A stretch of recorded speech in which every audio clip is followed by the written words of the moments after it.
जय हिंद दोस्तों, मैं निकेत आर्य, आप लोग का WTI चैनल पर स्वागत है। आज हम लोग देखेंगे इतिहास के कुछ अन्य और तथ्यों की बात करें। दोस्तों हम लोग ने प्रागैतिहासिक काल में हम लोग ने पूरा पाषाण काल, मध्य पाषाण काल के बारे में हम लोग पिछले क्लास में हम लोग ने जानकारी ली थी।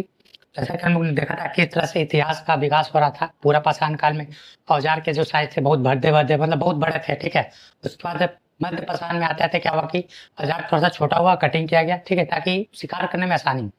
क्योंकि दोस्तों यहाँ पर खास कर अगर बात करें तो पूरा पाषाण काल की जो जीवन शैली थी वो खाद्य संग्रह, मतलब कि लोग घूम घूम कर क्या करते थे, शिकार करते थे, खाद्य संग्रह करते थे, कंद फूल खा करके अपना जीवन व्यतीत करते थे, ठीक है। घूमक्कर जीवन उनका रहता है, जिनको हम लोग अखेटक कहते हैं, ठीक है। मतलब अपने अपने आप मतलब कि इधर उधर घूम कर खाद्य को संग्रह कर भोज्य पदार्थों को संग्रह कर उसे हम लोग अखेटक कहते हैं।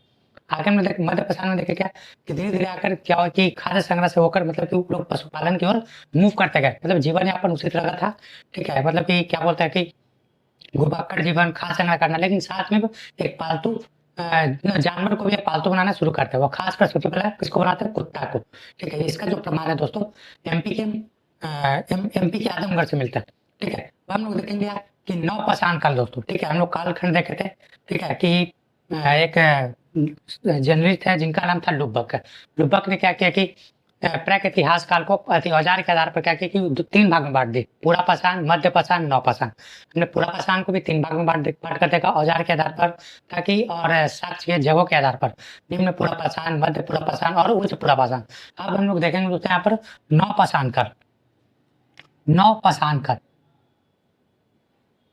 नवपाषाण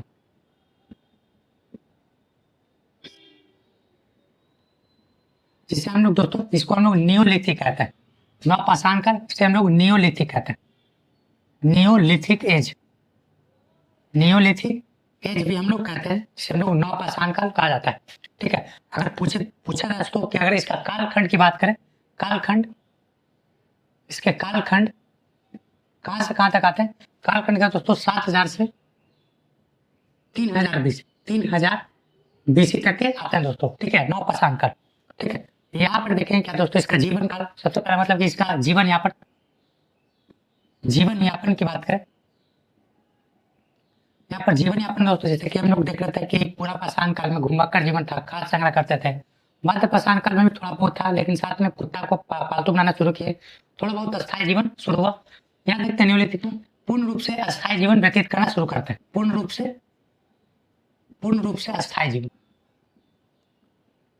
से अस्थायी जीवन व्यतीत करते हैं, अस्थायी जीवन करते हैं। साथ में क्या करते हैं दोस्तों कि कृषि का शुरुआत होता है दोस्तों, कृषि का शुरुआत, ठीक है दोस्तों। अगर हम लोग बात करें कि नियोलिथिक में इसका कालखंड 7000 से 3000 BC है, ठीक है। इसका जीवन यापन जो खाद्य संग्रह घुमक्कड़ जीवन था वो अस्थायी रूप से, मतलब अभी एक जगह रहकर वो लोग क्या करें कि अपना जीवन यापन शुरू करने लगे। उसके लिए लोगों ने शुरू किया किसका? खेती का। जैसे कि हम लोग बात करें, ये लोग जितने भी लोग थे, ये लोग शिकार पर और कंद-मूंद खाकर क्या करते थे? अपना जीवन व्यतीत करते थे, ठीक है। तो यहाँ पर से बात करें दोस्तों, तो ये लोग क्या करते थे और दोस्तों ये लोग क्या करते थे कि कंद फूल जो खाते थे, ये लोग इधर उधर फेंक देते थे। फिर देखे क्या कि उसी कंद फूल को फेंक कर जो उसका बीज है उससे पौधे निकलना शुरू हुआ, ठीक है। मतलब वहां से लोग यह सीख मिलते हैं कि किसी चीज को अगर खाकर फेंकते हैं तो क्या होता है कि कृषि का उत्पन्न होता है, मतलब कि कुछ उपज होता है हमारे फायदे के लिए। तो लोग अच्छे तरीके से ये क्या करते हैं कि संगठित रूप होकर क्या करते हैं? खेती करना शुरू करते हैं। और खेती करने के लिए इन्हें अस्थायी होना शुरू होना पड़ता है। इसलिए देखा जाता है कि नवपाषाण काल में जीवन यापन पूर्ण रूप से अस्थायी होता है, ठीक है। कृषि की शुरुआत होती है और एक जगह रहकर खेती शुरू करता है। सबसे पहले देखिए कृषि की शुरुआत दोस्तों, इसका साक्ष्य दोस्तों, कृषि की शुरुआत की साक्ष्य की बात करें, ठीक है।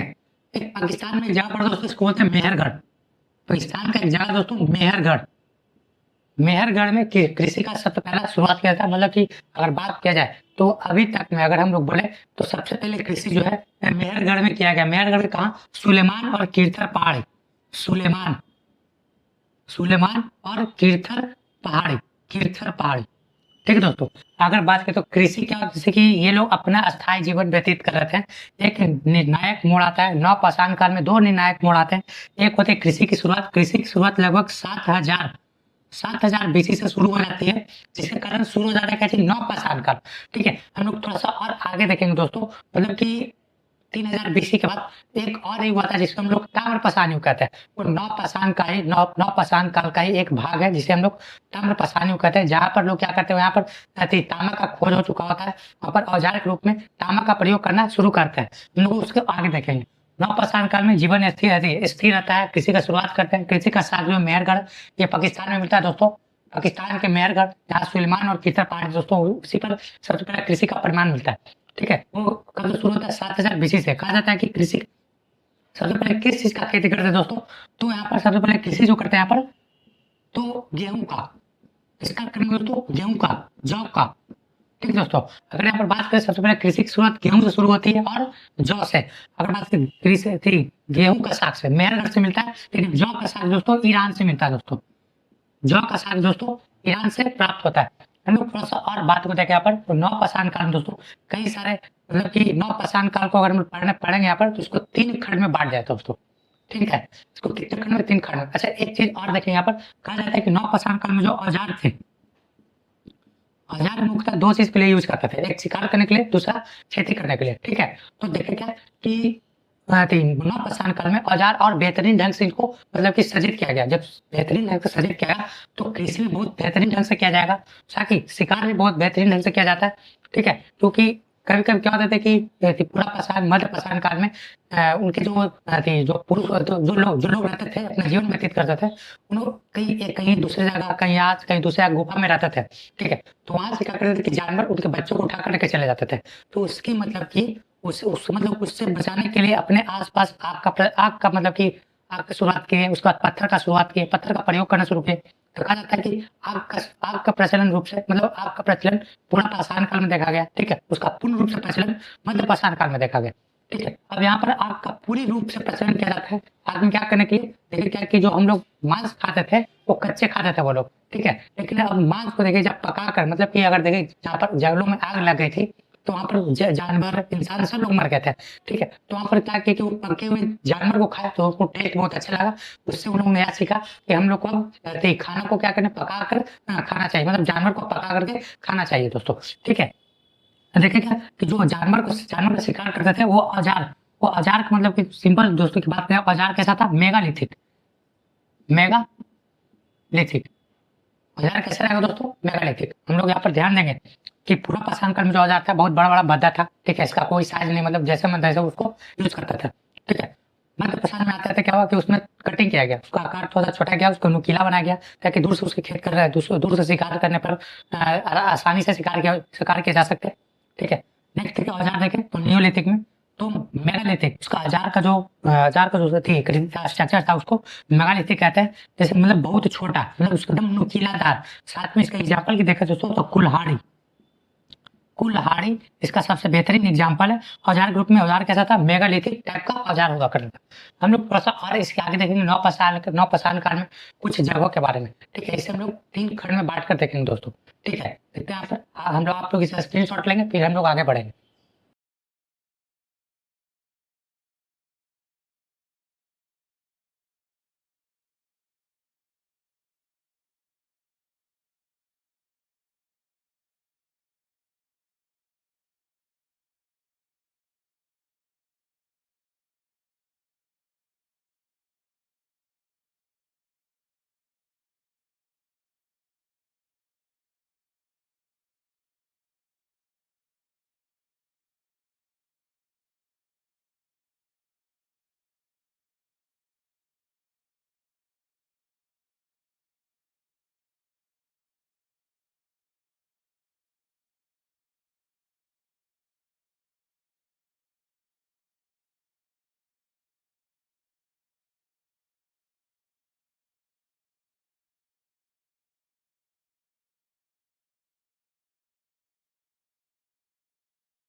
आगे देखेंगे दोस्तों यहाँ पर नेक्स्ट अगर साक्ष्य की बात करें यहाँ पर तो एक होता है गुफा कराल।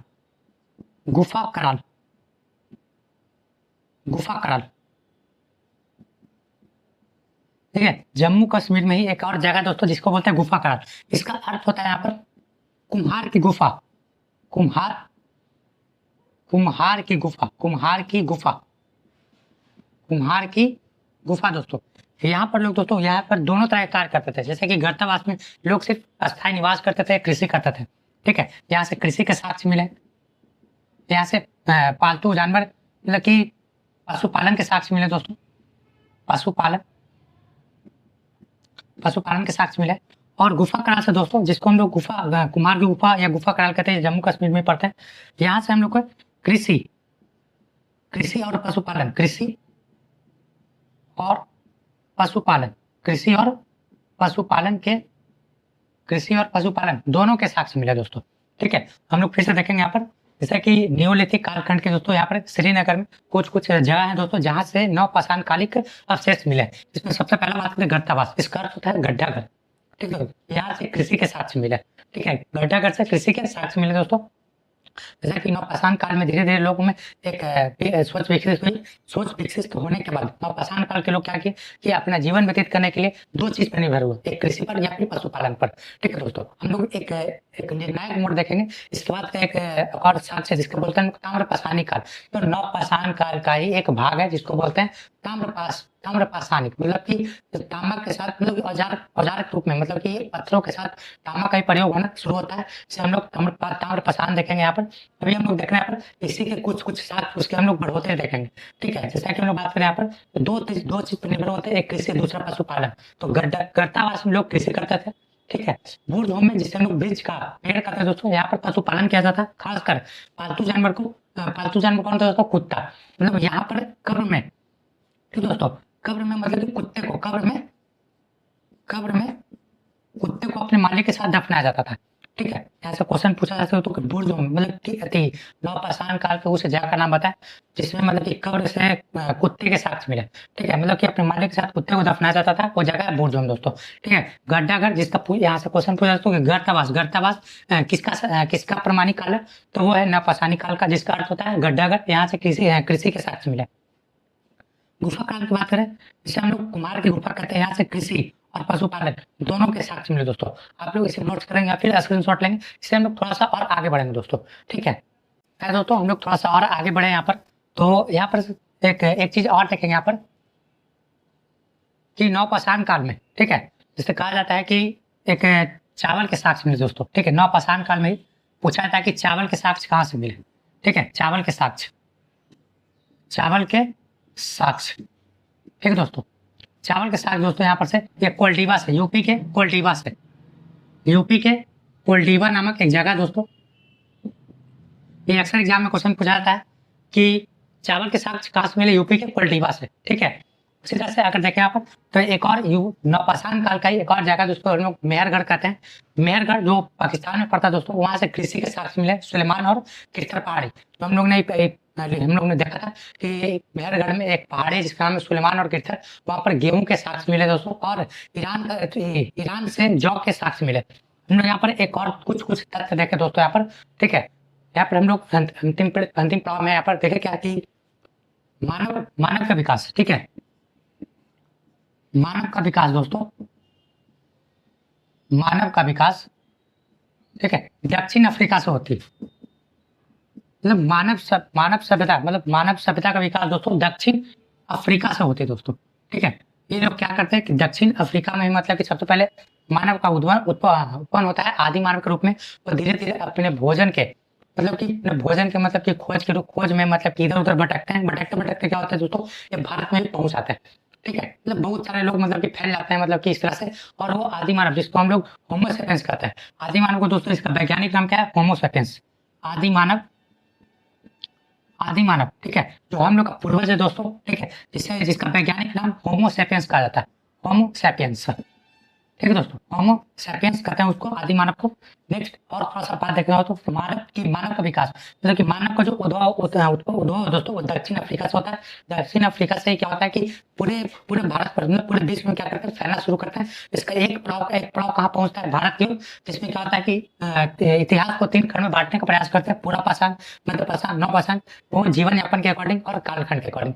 ठीक है, नेक्स्ट देखेंगे यहाँ पर तो आदि मानव, इसको हम लोग होमो सैपियंस कहते हैं। ठीक है, एक और होता पूछा है दोस्तों कि ये क्वेश्चन पूछा था कि मानव सभ्यता का विकास, तो मानव सभ्यता का विकास दक्षिण अफ्रीका से। ठीक है, मानव मनुष्य, मतलब मानव मनुष्य बोले एक बात है दोस्तों, मानव सभ्यता का विकास, मानव सभ्यता का विकास दक्षिण अफ्रीका से। लेकिन बोला जाएगा दोस्तों कि सभ्यता का विकास सिर्फ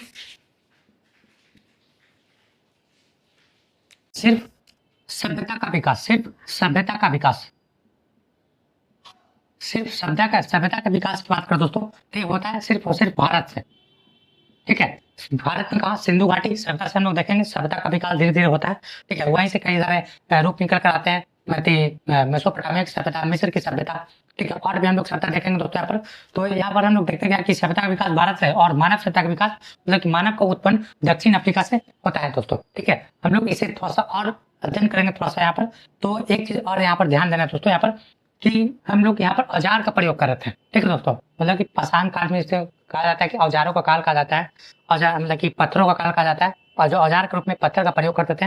यहाँ से कुछ समय बाद जैसे कि हम लोग देखते गया कि इसके बाद इसे हम लोग प्रागैतिहासिक कहते हैं, मतलब प्री हिस्ट्री कहते हैं। ठीक है दोस्तों, तो यहाँ से क्या होता है कि प्रागैतिहासिक अर्ध इतिहास में जाने के मोड़ को हम लोग ताम्र पाषाण काल कहते हैं दोस्तों। ठीक है, ताम्र पाषाण काल की बात करें, ताम्र पाषाण काल।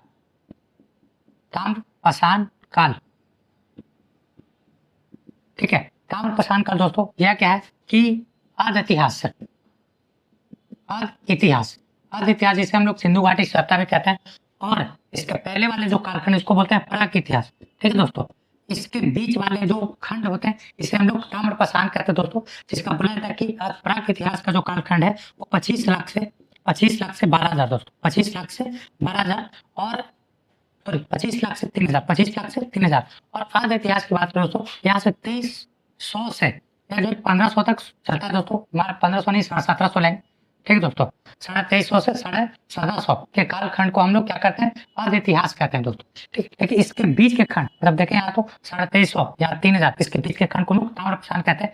यहाँ से क्या होता है कि तांबा का प्रयोग होना शुरू होता है, मतलब औजार में क्या होता है कि तांबा का प्रयोग होना शुरू होने लगता है। ठीक है, औजार हो गया, कई तरह के और भी मतलब कि इंस्ट्रक्शन हो गया, वहां पर औजार कहते हैं धातु के रूप में तांबा प्रयोग होता है दोस्तों। ठीक है, यहाँ से क्वेश्चन भी पूछा जाता है कि सबसे पहले मतलब ताम्र पाषाण काल को कैल्कोलिथिक कहते हैं। ताम्र पाषाण काल को दोस्तों कैल्कोलिथिक कहते हैं, चाल्को बोलेंगे, सबको मतलब एक ही है। ठीक है दोस्तों, चाल्कोलिथिक या फिर कैल्कोलिथिक भी कहा जाता है दोस्तों।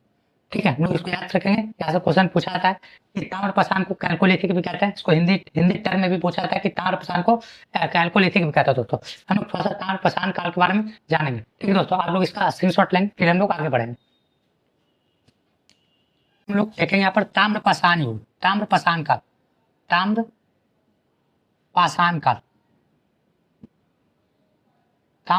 काल, जिसे हम लोग कैल्कोलिथिक या चैल्कोलिथिक भी कहते हैं, इसे कैल्कोलिथिक कहते हैं, कैल्कोलिथिक। ठीक है दोस्तों, जैसा कि हम लोग देख रहे थे कि प्रागैतिहासिक काल में मतलब कि पत्थरों के औजार का प्रयोग किया जाता था। ठीक है, लेकिन अब यहाँ पर क्या होता है कि तांबा का खोज हो जाता है धातु के रूप में सबसे पहला। ठीक है दोस्तों, तांबा कहते हैं, मतलब कि तांबा को सिंपल सा बोले दोस्तों तो इसको लोहित अयस्क कहते हैं दोस्तों। ठीक है, तांबा को क्या कहेंगे, लोहित अयस्क भी कहा जाता है। ठीक है ना, तो देखिए यहाँ पर तो पूछा था यहाँ पर कि तांबा, इसे ताम्र युग भी कहते हैं, तांबा का युग भी कहेंगे दोस्तों। ठीक है दोस्तों, मतलब तांबा का प्रयोग होना शुरू होता है क्योंकि धातु के रूप में तांबा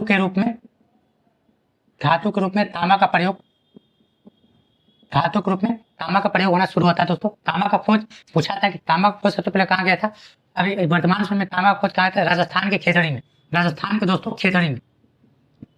एक क्वेश्चन हमेशा पूछा जाता है, बड़े बड़े एग्जाम में पूछा था कि तांबा का सबसे पहले खोज कहाँ गया, राजस्थान के खेतड़ी में। ठीक है दोस्तों, खेतड़ी कहाँ पड़ता है, राजस्थान में, जहाँ पर सबसे पहले तांबा का प्रमाण मिलता है। देखेंगे यहाँ पर किसको ताम्र युग कहते हैं, क्योंकि तांबा धातु के रूप में तांबा का प्रयोग कहता है, इसे ताम्र युग भी कहेंगे। ताम्र युग भी कहते हैं, ठीक है, ताम्र युग भी कहेंगे। आगे की हम लोग बात करें यहाँ पर दोस्तों, ठीक है, तो यहाँ पर एक सबसे बड़ी गांव, सबसे बड़ी बस्ती दोस्तों, सबसे बड़ा बस्ती, यहाँ पर एक सबसे बड़ी बस्ती है, सबसे बड़ी बस्ती हम लोग याद रखेंगे इसको। सबसे बड़ी बस्ती कौन है? क्वेश्चन पूछा था जब कि ताम्रपाषाण युग की सबसे बड़ी बस्ती का नाम क्या है? इनाम गांव। इनाम गांव एग्जाम में पूछा था कि ताम्रपाषाण युग की सबसे बड़ी बस्ती कौन है? इनाम गांव। यहाँ पर दोस्तों 100 से ज्यादा, ठीक है, 100 से ज्यादा यहाँ पर कब्र मिले, 100 से दोस्तों कब्र मिले जिसमें लाश को दफनाया गया दोस्तों। हम लोग इसकी कुछ संस्कृति, क्योंकि दोस्तों ताम्रपाषाण का जैसे जैसे विकास होता है कुछ इसमें बहुत सारी संस्कृति देखा जाता है। जैसे क्यों आता है कि यह एक ऐतिहासिक काल मतलब सिंधु घाटी सभ्यता का एक निर्णायक मोड़ होता है जहाँ पर कई सारे मतलब की संस्कृतियों को उभरते हुए देखा जा सकता है। हम लोग इसे देखेंगे थोड़ा सा, आप इसका स्क्रीनशॉट लें, फिर हम लोग आगे बढ़े। तो आगे देखेंगे हम लोग, तो ताम्रपाषाण युग की संस्कृति, ताम्रपाषाण युग की संस्कृति की बात करें, देखेंगे तो बहुत सारी संस्कृति है। ताम्रपाषाण युग की संस्कृति यानी कि कल्चर, संस्कृति, ठीक दोस्तों, इसमें सबसे पहला आता है यहाँ पर दोस्तों स्वाल्दा संस्कृति। स्वाल्दा संस्कृति, स्वाल्दा संस्कृति, स्वाल्दा संस्कृति, ठीक है दोस्तों, स्वाल्दा संस्कृति, ठीक है। कहा जाता है कि स्वाल्दा संस्कृति ताम्रपाषाण युग में कहाँ प्रचलित थी? तो ये महाराष्ट्र में, या महाराष्ट्र में, ठीक दोस्तों। ये एग्जाम में सबसे महत्वपूर्ण इंपॉर्टेंट, यहाँ से एक क्वेश्चन हमेशा पूछे जाते हैं कि यह संस्कृति कहाँ पाई जाती है, ठीक है। इसमें सबसे पहला आता है स्वाल्दा संस्कृति, जिसे हम लोग कहाँ बोलते हैं? महाराष्ट्र में यह प्रचलित थी। किस काल में? तो ताम्रपाषाण काल में। या इस तरह से क्वेश्चन पूछा सकता है कि महाराष्ट्र में ताम्रपाषाण काल की, ठीक है, मतलब कि ताम्रपाषाण काल में महाराष्ट्र में कौन सी संस्कृति प्रचलित थी? वह है स्वाल्दा संस्कृति। आगे देखेंगे हम लोग आहार संस्कृति। आहार संस्कृति, आहार संस्कृति की बात करें दोस्तों, यह राजस्थान में प्रचलित थी, राजस्थान में। आहार संस्कृति राजस्थान में, ठीक है। नेक्स्ट हम लोग देखें यहाँ पर आहार संस्कृति के बाद तो प्रभास संस्कृति। प्रभास संस्कृति, प्रभास संस्कृति, प्रभास संस्कृति दोस्तों यह गुजरात में, या गुजरात में, गुजरात वाले इलाका में, ठीक है। नेक्स्ट हम लोग बात करें यहाँ पर तो मालवा संस्कृति, ठीक है दोस्तों, मालवा संस्कृति, सॉरी एक और यहाँ पर कायथा संस्कृति दोस्तों, कायथा संस्कृति, कायथा संस्कृति, कायथा संस्कृति दोस्तों यह खासकर चंबल घाटी में प्रचलित थी, ठीक है। चंबल घाटी में प्रचलित था। स्वाल्दा महाराष्ट्र में, आहार राजस्थान में, प्रभास गुजरात में, कायस चंबल घाटी में। एक और देखेंगे यहाँ पर दोस्तों तो एक है रंगपुर संस्कृति। रंगपुर संस्कृति,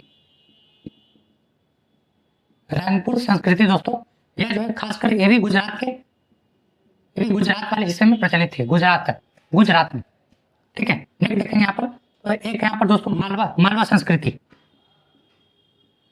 मालवा संस्कृति, मालवा संस्कृति यह जो है नर्मदा घाटी में, नर्मदा घाटी इसको हम लोग एमपी भी कह सकते हैं, नर्मदा घाटी जिसको हम लोग एमपी भी कह सकते हैं। एक लास्ट संस्कृति दोस्तों जिसको बोलते हैं जरेवा संस्कृति। जरेवा संस्कृति, ठीक है दोस्तों। जरेवा संस्कृति की बात करें, जरेवा संस्कृति की बात करें दोस्तों तो यह जो है यह महाराष्ट्र इनाम गांव जो ताम्रपाषाण की सबसे बड़ी बस्ती थी दोस्तों, जहां पर 100 से भी ज्यादा सब दफनाए गए हैं, वहां से साक्ष्य मिले। इनाम गांव, उसके बाद इनाम गांव के बाद एक और देख सकते हैं यहाँ पर तो एक